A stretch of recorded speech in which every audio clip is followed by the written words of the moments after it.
it is pure Michigan as Perfect Game Weekly is on the road, presented by Rawlings. Hi there, folks. My name is Darren Sutton, here on campus in Ann Arbor, but we're going to go all over this state. We've got a heck of a show just outside of Detroit on Orchard Lake, St. Mary's Prep. 3 PG All-Americans on the roster. How do they do it? We'll find out as we stop by campus. We'll also stop by downtown Detroit. We've got some surprises from there as well. But here on campus, we're going to talk with Carol Hutchins, the legendary coach. Coach Hutch, as she is known, the winningest coach in the history of college softball. And on the baseball side, from Coach Eric Bakage's program, we're going to get things going with a conversation with Clark Elliott and the impact he has had for U of M. Bang! He hit that thing. I guess I'm going to introduce you to our audience by at least explaining what you did on Jackie Robinson Day, which was Good Friday as well on Easter week. It's one thing to play your rivals. Everyone gets into Michigan State. But when you have a 3-home-run game, my friend, no matter if you never played baseball again, no one would ever forget what you did. What was that day like? Yeah, I came to the ballpark that day, I had a good feeling about it. Rivalry weekend, it's huge for us. We hate those guys at Michigan State. But yeah, I felt it in BP, just felt easy, I was shooting line drives, not really doing too much, it just felt really fluid and kind of consistent with what I've been doing in the season. And that just kind of carried over into the game. So when you wear that logo on your chest, what are the expectations representing Michigan and representing this school? Yeah, absolutely. Here at Michigan, you're held to a higher standard, You're representing so many other great people, not just athletes, but so many scholars and business people all throughout the world. So representing for those 8 letters across your chest is a huge honor. Coach Bakage is so impactful at many levels of the game, amongst coaches, amongst younger coaches. People watch him very closely. He's a heck of a recruiter. But what's he like as a boss? What's he like on day-to-day as a head coach? Yeah, Coach Bakage, I don't think you'll meet another person like him out there. He's an amazing person. He really cares for all of our players. A lot of coaches out there, they talk about player development and all that stuff, and they care about winning a lot. But Coach Bakage really cares about developing us as men and as people, fathers, figures in the community, and all that stuff. So you step on campus, 2020, COVID, things shut down. And Michigan was really shut down, right? You had your challenges. By the time 2021 came around, you were kind of finding your stride, came back from knee surgery. You were the Cape Cod League MVP in 2021. What happened spring of 21 into the Cape Cod League to grow you to the next level? Yeah, for me, the season didn't really end the way we wanted to. We lost to Notre Dame in a tough regional game, but for me, it also ended in a low point. I wasn't playing my best, so I kind of took a little mental reset, went back home, just kind of focused on having fun, remembering why I play this game, because this game is so much fun and I love it so much. So just really resetting and trusting all of my work that I've put in before. What are 1 or 2 key parts of your swing that you always want to make sure are in the right place? And this is when you're right. Something in your load, something with your hands where you say, hey, Sut, this needs to be right for me to be in a role. Yeah, exactly. The biggest thing for me is being on time. Slow and early is what I always tell myself in the on-deck circle and when I get into the box. If I can be on time for a pitcher, it doesn't matter what they're throwing, I'll be able to square up baseballs. So you also have developed this keen pitch recognition this season. We're seeing the famous on-base percentage that we all look for spike for you.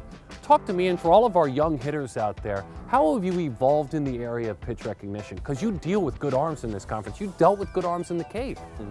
Yeah, it's not really trying to do too much. Pitchers are going to try to make their pitches and try to get you out. And, just trust in what you do and focusing on the pitches that you can handle. Pitchers are going to put those fastballs on the black. You can't swing at those sometimes. You have to take that pitch. If he hits a spot, tip your cap. Swing at the pitches you're going after. Aside of it being a lot warmer and a much sunnier day, when you have that dream about draft day, right? All young kids dream about being pro ball players. What does that daydream look like? Yeah, I try not to get too worked up into all that stuff right now. Yeah, but you just really smiled. Yeah, because it's awesome, That's something I've been working for my whole entire life, playing professional baseball, making it to the major leagues and getting drafted, That's the goal for all baseball players and everybody here at this campus as well. So for me, it's just an honor that I'm even in that conversation and getting this opportunity. Listen, we appreciate your time. Thank you very much. Yeah, of course. Thank you. I want to thank the U of M baseball program for lining up so much hospitality. It was a wonderful time. I want to thank Clark for having a chat with all of us. When we come back, we're shifting gears and heading to the softball diamond. A chat with Carol Hutchins. Coach Hutch, the winningest softball coach of all time. So many generations learning the sport from her. We'll talk to her next on Perfect Game Weekly from the great state of Michigan. We're presented by Rawlings.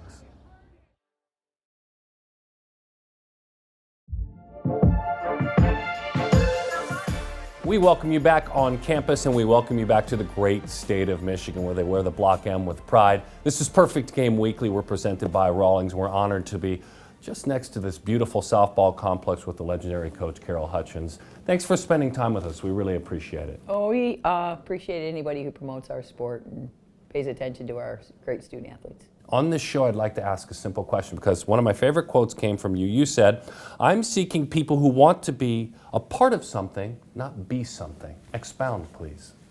Well, you know, obviously, beside the fact that we're just a team sport, you are here to take care of the program. The program's not here to take care of you. Our goal is for every kid on the team to recognize that you're here to encourage each other, not discourage each other. So to wear the Block M, you have to hold yourself to a higher standard than the average student on campus, because you're not an average student. You have to maintain standards that are as simple as being on time, doing your best, attending your classes, and being an above average citizen. You don't get to be average and wear the Block M. They wrote back in 2005 that it'd be like New Mexico or New Mexico State trying to win the NCAA hockey championship, be it Michigan trying to win the softball championship. What did it mean to all teams the other side of the Mississippi, especially in cold weather states, Coach, when you won that national championship in 05? Well, you know, the one thing is our kids were asked that question all the time, and they didn't care where they were from. They were a team that went there to win it, and they won it together as a team. And more than anything, when we won in 05, I thought it was really a credit to the visionaries back in the 80s and 90s who really made sure that the NCAA realized we had to have regional representation, or the sport would only stay strong in one area of the country. And the fact that we were able to break through that barrier, and we've seen teams continue to do that, and the growth of the sport is really, you know, James Madison in the run last year, that is what you want. You see it in sports that have been around a lot longer, college basketball being a prime example. And that's when sports are at their peak, is when there's a lot of great teams, and it's not always the same great teams. So for this sport, and since you played in '76 at the championship level, and it's evolved dramatically, we're obviously in a better place, but where do we need to go next to make this sport better? Well, I think one of the things is we celebrate Title IX, you know, and I speak on that a lot, as I consider myself a Title IX boomer. But there's still a lot of major disparities. For instance, NCAA baseball spends $10 million more on their championships than they spend on college softball. But we have the exact same number of teams, the exact same number of days played. So you tell me where we need to go. We don't need to have more than the men. We don't want to be treated better. We just want to be treated the same opportunities, because ultimately all the student athletes have the same needs. They have the same needs to eat, to travel, for hotels. They have the same needs for all the resources that include academic support, nutrition support, strength and conditioning support. They have the exact same needs, and they should be taken care of at the same level. Love it. Love it. Absolutely. The other thing that I want to ask you about that is a true passion is it's on the philanthropic side. With your athletes watching and being a part of what you guys do for the American Cancer Society. And Coach, we're talking about $1.5 million you've raised. Your big event's coming up again. Explain your passion. Explain it. Well, there's nobody that we know that hasn't been touched in one way or another by cancer. And years ago, I had this idea. I modeled it after the Michigan Football Academy. And let's have the Michigan Softball Academy, which is basically a fantasy camp for anybody over 21 to come out on the field for a 2-hour clinic with our student athletes the night before our last home weekend. And it's a pink event. All proceeds go to the American Cancer Society. And they get a chance to be on the field and learn how to pitch, learn how to throw, learn how to slide with our student athletes, and most importantly, get a chance to be with our student athletes. It's a fantastic opportunity for us to remind our kids at the biggest moment of our season that it's their duty to leave the world better than they found it. It's really, really an exciting, the vibe is like nothing I've ever experienced, and it's really meaningful, and our kids get more out of it than we can possibly give. Thanks for letting us visit your softball home here. We really appreciate it. You're welcome anytime. The winningest coach in the history of this sport at the college level. When we come back, we'll go just outside of Detroit. One of the great baseball programs, not in the Midwest, but in the nation. 3 players, maybe 4, headed to the MLB amateur draft. It's St. Mary's, Orchard Lake, Michigan. This is Perfect Game Weekly. We're presented by Rawlings.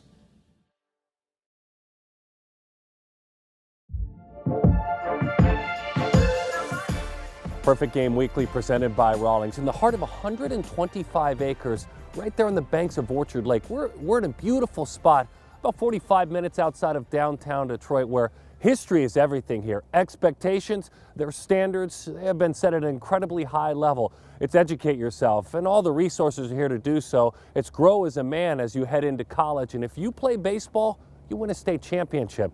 6 times this great program has won a state championship, and now with 3 perfect game All-Americans and where they stand amongst the very best in the state, they stand amongst the very best in the United States. And keeping it at a very high level, head coach Matt Petrie, the standards go on and on and on. Let's go behind the scenes and find out exactly how they do it here at Orchard Lake, St. Mary's. A school that's been around forever with so much history since 1885, Orchard Lake, St. Mary's in Michigan.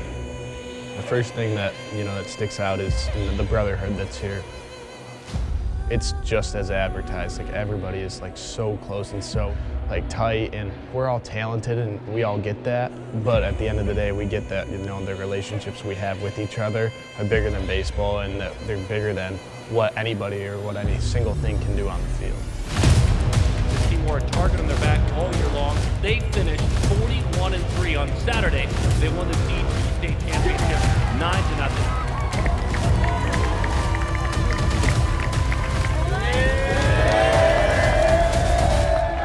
Matt Petrie is the head coach. I played at Michigan and kind of got into coaching by accident. I helped a buddy out at Dexter High School, a guy I played with, coached the JV baseball team there. And St. Mary's wasn't a school that I had on my radar as far as coaching baseball. My brother went here though, so I was familiar with the school. My dad coached here. That's just kind of what we've always been a part of as a family, and now it's my turn to be able to not only help these young men out in their baseball careers, but also teach them some life lessons through the game of baseball, so they're prepared for not only college baseball or professional baseball, but also being a good young man and being a father and a husband one day. He's a good coach, of course. I mean, when you look at a Midwest team like us, you don't get the spotlight like the Florida, the Georgia, the Texas teams, the California. So for us, it was just kind of like a chip on our shoulder to be that team, because we know we are, and we know we could go down and compete with any of those teams if we were able to. Putting that M on your front of your jersey just shows you what St. Mary's is all about. God, family, St. Mary's, and we go by that. And up here we know that we are good, and we have to work really hard in the off season, in the winter, even in the cold springs and everything, to prove them wrong. And we work. It's a little bit different up here. We work in different ways. We find ways to train even when it's cold, even when it's rainy. Everybody knows us as God, family, St. Mary's. So when people see the M, they know of St. Mary's, and they know what our athletics and education brings to the table for us. And I just feel like everybody that sees the M on our shirt knows that we, in every single sport, including baseball, which probably is our best sport, we can come out there, compete, and give it our all every single time we go out on the field. Being the best team I feel like gives us more motivation, because we want to go undefeated this season. We don't want to lose. So I think that just keeps us motivated to just go out and blow out every team we face. And we don't want any game to be close. We always say before the game we want to mercy every team. I think we can compete with the best. We got arguably the #1 pitcher in the nation on our team. We got countless arms who are amazing in Michigan, and we got dudes who can hit it and dudes who can pick it in the field. So it's like being a northern guy. You always hear he's a northern bat. He's got to play in the South, but we're just as good as those guys down south. That's something that we didn't have right away here. It took some time to build.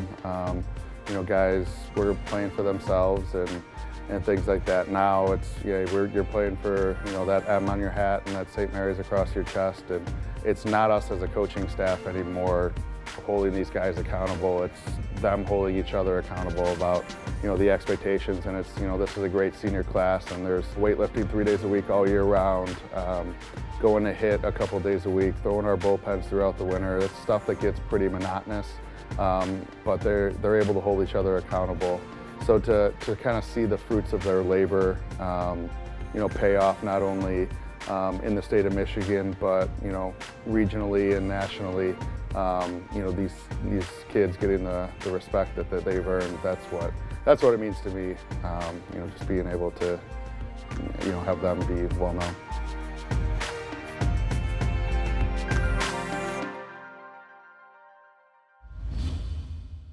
And it's a family affair, no surprise. You see that name over my shoulder. Tigers fans know it very well.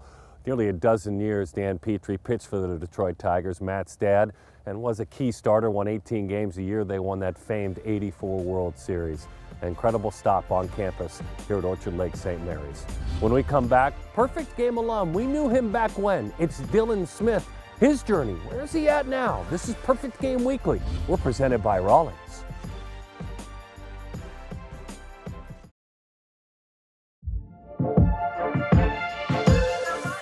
Perfect Game Weekly presented by Rawlings, and this is where we end things. Downtown Detroit, Comerica Park, the home of the Detroit Tigers, and you can just feel the history of this team. Even though this is a newer ballpark, you can feel Tiger Stadium right around the corner. In 1968, the Tigers winning the World Series and mending a broken community. In 1984, Trammell and Whitaker, we will always remember who they were in the middle of the infield. And then you think about the future of the Detroit Tigers, and you put Perfect Game right into that narrative. Riley Green is almost to the big leagues, and the PG All-American, when healthy, will be here helping in the outfield for the Tigers. Spencer Torkelson, who went to PG's National Showcase, is hitting home runs to right field behind Miguel Cabrera, who recently picked up his 3,000th hit. And then there's Dylan Smith. We met Dylan at a small Perfect Game showcase. He introduced us to his strong single mom. He then went to work in Alabama. He continued to grow and develop, and right now, he's in the Tigers' top 10 prospects. That gifted right arm, hopefully pitching on the mound over my shoulder. I had a chance to catch up with Big D.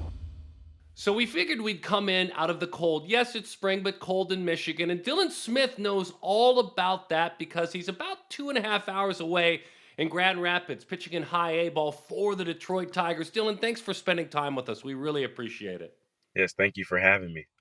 Tell me a little bit about your early impressions of Michigan fans, what you're doing with this organization, and how you've taken it all in. Yeah, I felt like the biggest, thing for me when I got here was learning how to pitch in the cold, learning how to adapt very fast. And so I felt like, my climate change from different regions, from Alabama to Michigan, I wasn't used to too much cold. Like, my first game here, it was snowing. It's like, I didn't know guys pitch in the snow. So I thought it was a pretty cool experience. You'll always be a favorite of ours, Dylan. We look back to 2017 and 2018. You saved up some of your own funds. You took on Perfect Game. You went to a Jupiter qualifier, won the MVP. You pitched at Jupiter. You went to a showcase in Texas. We met you at the World Showcase. When you made those choices to kind of push yourself into the Perfect Game world, do you remember that? Do you remember some benefits for you? And how ready were you? Because, boy, you seemed ready. Yeah, I always have that confidence in me. Something about me, I always dreamed of this moment. And I felt like I was put in those places for a reason. I felt like God always kind of showed me the light. And I felt like every day, when I go out and play, I feel like I'm supposed to be here. Not every kid can say the same thing. Everyone dreams about it. But I felt like every time I stepped on the field, I felt like I belonged to play baseball. Like I felt like this was, supposed to happen. So I always had that confidence about myself and carried myself that way.